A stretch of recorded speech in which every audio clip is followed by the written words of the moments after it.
L'utilité de l'ego, c'est qu'il va me dire, OK, chaque fois que émotionnellement, tu as été dans un scénario où ce que tu n'as pas été en mesure de vraiment avoir un discernement, tu as cru les autres, tu as acheté une image de toi-même et là, tu te débats à vouloir convaincre l'autre que tu n'es pas la personne que tu penses qui pense que tu es, que tu es beaucoup plus que ça. Mais quand tu veux prouver ça aux autres, tu vas toujours rencontrer quelqu'un qui va résonner à la même fréquence vibratoire que l'autre qui t'a amené cette image-là de toi-même et tu vas rester coincé.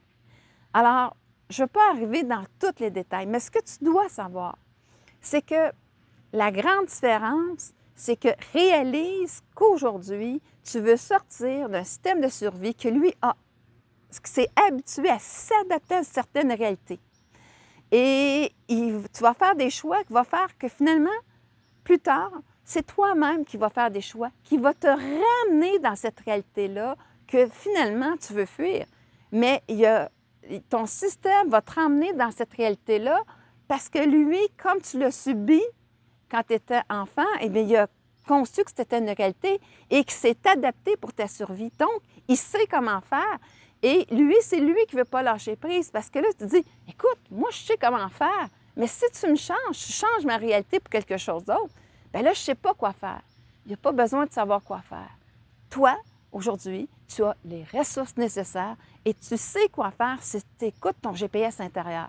Cette petite intuition-là qui va te pousser à agir d'une certaine façon, va te pousser aussi à avoir certains désirs dans ta vie parce que l'amour de soi, c'est qui tu es.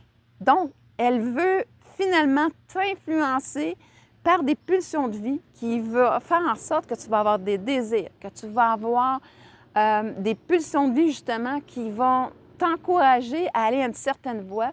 Parce qu'à ce moment-là, c'est là où tu es au maximum de qui tu es. C'est là où est-ce que tu vas pouvoir exprimer le talent unique qu'elle t'a donné et de le mettre en service, à ton service, parce que tu vas l'utiliser de façon juste et adéquate, non pas pour épater la galerie, mais bien pour faire en sorte que tu sais que l'impact que tu vas avoir va être dans l'intérêt commun.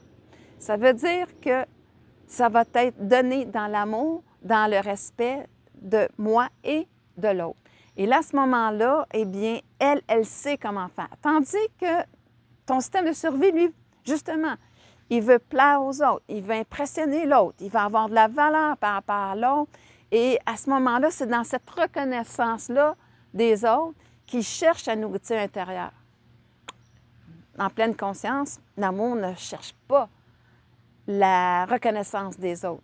Elle cherche à s'enligner avec elle-même, à aimer la personne que je suis, à aussi conscientiser, apprécier, peu importe le regard que l'autre va me porter, même m'emmener un regard qui est complètement faux de moi-même, mais c'est elle, dans ses parts ou quoi que ce soit, qui a cette perception-là. Mais moi, je suis capable de m'en dégager parce que je sais l'intention que j'ai eue, je sais la personne que je suis, et à ce moment-là, eh bien, je n'essaie pas de convaincre l'autre, de me justifier par rapport à l'autre. Non!